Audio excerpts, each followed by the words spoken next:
সম্মানিত ভিউয়ার্স, আসসালামু আলাইকুম।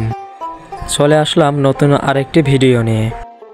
অনেক দিনের ইচ্ছা ছিল 1 কেজি ক্রিমে আসলে কতটুকু ঘি হয় সেটা দেখার। তো আমি এখানে 1 কেজি ক্রিম নিয়েছি। তো আজকে দেখাবো 1 কেজি ক্রিমে আসলে কতটুকু ঘি হয়। তো চলুন দেখে নেই।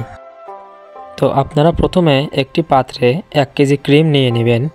তো ক্রিমটা চুলার উপরে দেওয়ার পরে মিডিয়াম আঁচে অনবরত নাড়তে থাকবেন। তো খেয়াল রাখবেন ক্রিম যেন পাত্রের সঙ্গে লেগে না যায়। পুরোটা সময় ধরেই নাড়াচাড়া করতে থাকবেন, কোনোভাবে যেন পাত্রের সঙ্গে লেগে না যায়। লেগে গেলে কিন্তু ঘির যে আসল টেস্ট সেটা আপনারা কখনোই পাবেন না। পুরোটা সময়ে চুলার আঁচ আপনারা মিডিয়াম রাখবেন।